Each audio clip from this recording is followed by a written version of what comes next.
Hey guys, so first of all, thank you so much for watching this video. I wanted to start a channel because there's a lot I gotta say. Honestly, it came about because for years I've been wanting to write articles, I've been wanting to publish stuff, get you information, get you content, get you kind of my thoughts, tips, opinions on various things, and I just never got around to it. If you don't know me, I am a talker. I prefer voicemails, video chat over emails.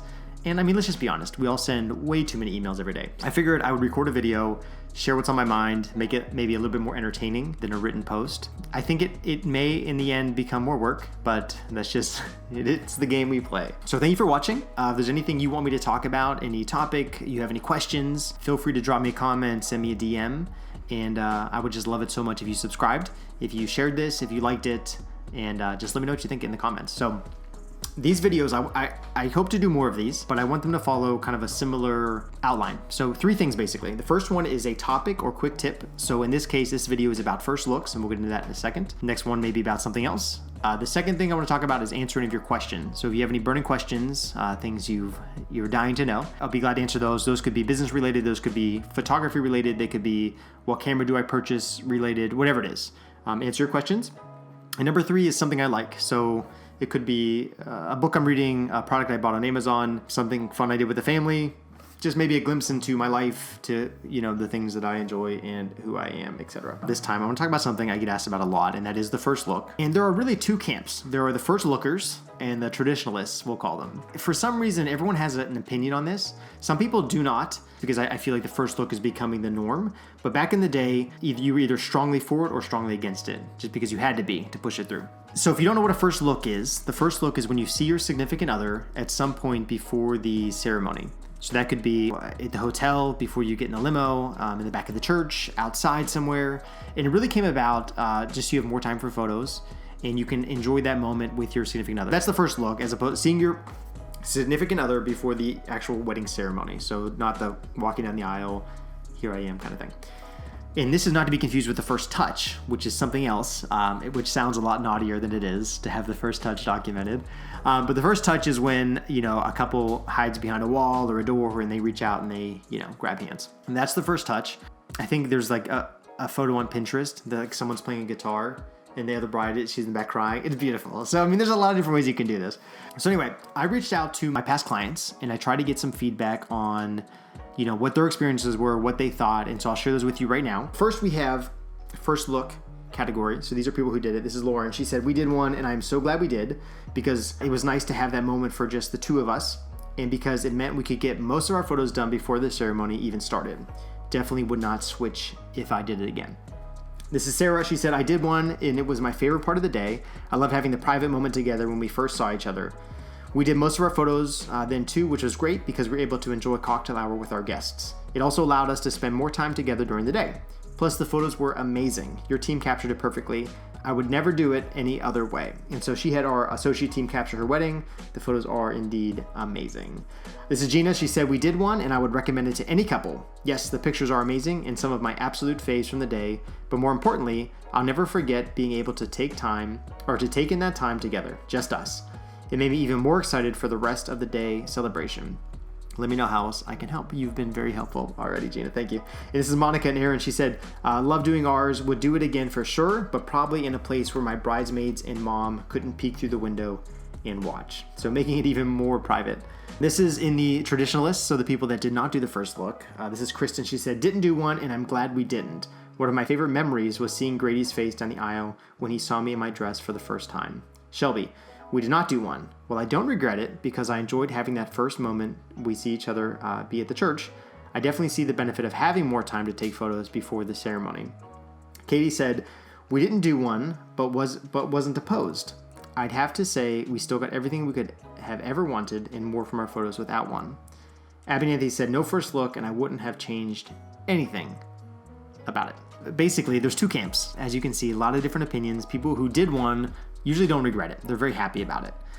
And this could be that, you know, that bias where you convince yourself that whatever you did was the right thing, which I'm 100% guilty of. But you can see maybe the people that didn't do it see the appeal of it.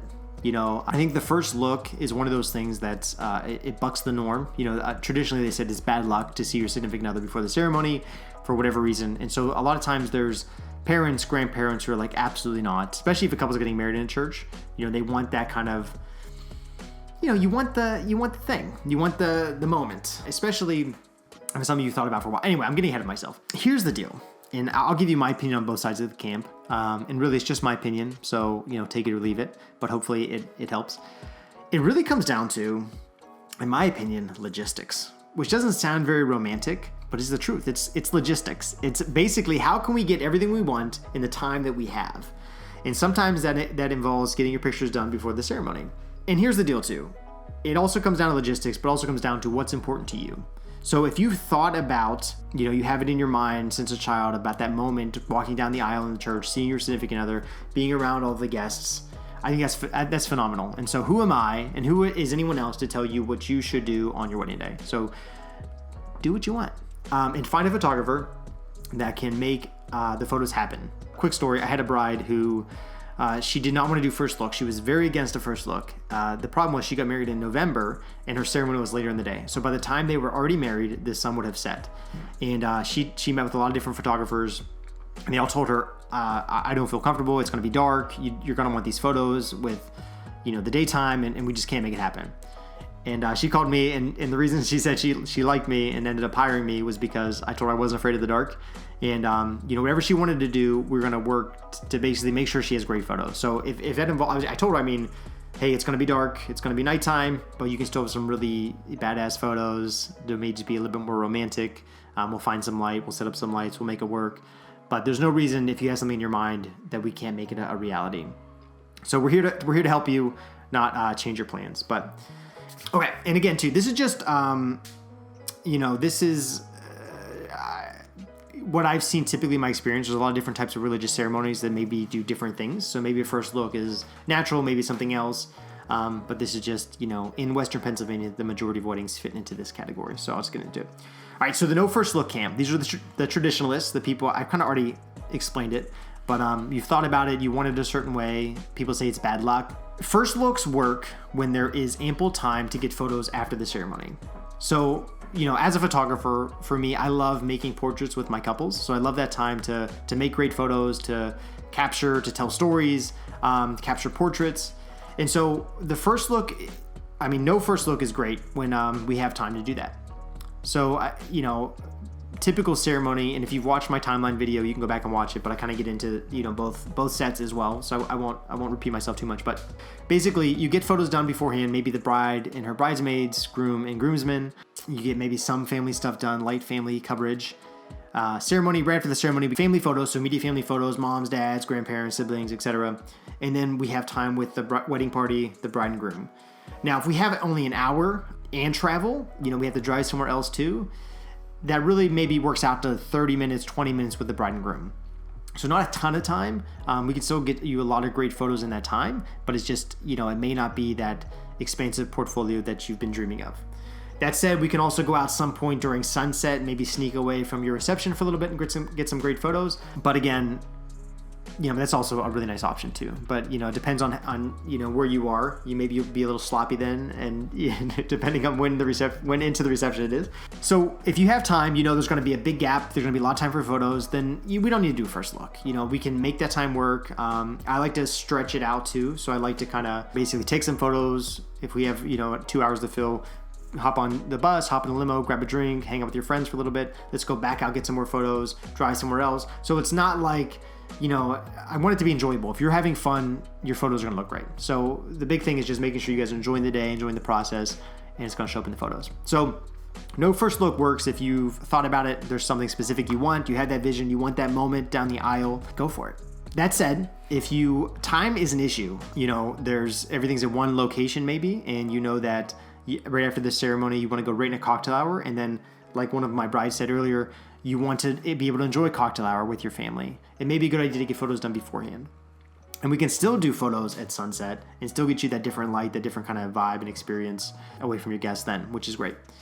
So logistically, sometimes the first look is great because it frees up a lot of that time. Because before the wedding, maybe you just bump up getting in your dress, you bump up makeup, hair, etc. You have a lot of time for photos, and then you go into the ceremony. And I've heard it said too that Well, I've heard it said, and also in my experience, it depends on your personality, but sometimes a lot of people can be very anxious before they see their significant other. So before they see their future husband or wife, that said, sometimes the first look really helps with nerves. So if you're someone who, you're keen to be on the anxious side, you're going to be, nervous. The idea of walking down the aisle in front of hundreds of people staring at you is, someone said, this is the story. They said, I love doing the first look because the idea of walking down the aisle, I wanted to be present in the moment with all of my guests, kind of take that in, and with my dad and everything else. And, trying to think about all of that and also focus on the groom, is just too much. And so we did the first look, we did really special. A lot of times for the first look, we'll separate you guys. So it's just the bride and groom, and we'll take them away from everybody. So it's just the two of you, the photographer, we do the reveal. So the bride will come up, tap the groom on the shoulder or whatever, turn around, you get the waterworks, you get the expressions. So you're still getting that moment, you're still getting that time together. And a lot of times, I'll have my bride and groom just spend a couple minutes, just the two of them. And then we bring in the wedding party, we bring in, we cover all the portraits, etc. So you're still really special. And then you're allowed to be, then when you walk down the aisle, you can be more present. You kind of had that moment already, so you can kind of take the rest of it in. That's the sales pitch for the first look. And then logistically too, like I said, maybe we can hit up another location. So let's say you got ready in downtown, we can drive somewhere and get photos, head to the church, head to the reception. So it brings in some different areas, some different backdrops, some different, different photos. So that's the sale. I think that's it. If there's anything else, any other questions, any other experiences you've had with a first look or no first look, please drop a comment. I think people read the comments. I'm a comment reader, not always, but I'll read the top ones. So if you have an experience, please share it. I would love to hear your feedback. And that's it. So first look or no first look, it's really up to you.